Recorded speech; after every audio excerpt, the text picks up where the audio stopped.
ఆవకాయ ఆంజనేయ కథ మొదలెట్టినాడు చూడరయ్యా శక్తినంతా కూడగట్టి చెట్టు దులిపినాడు అంజయ్య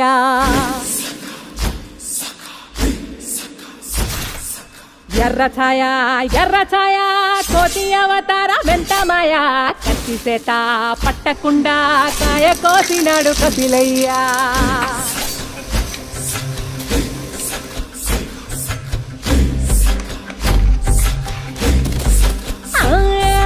అంజనమ్మ ముందు వంజుల్ పుంజుల్ సీడి మామిడి ముక్కలు కుప్పల్ తెప్పల్ టెంకలోని జీడి వంకలెన్నున్నా పులిగోరు పళ్ళతో పరపర తీశాడు రో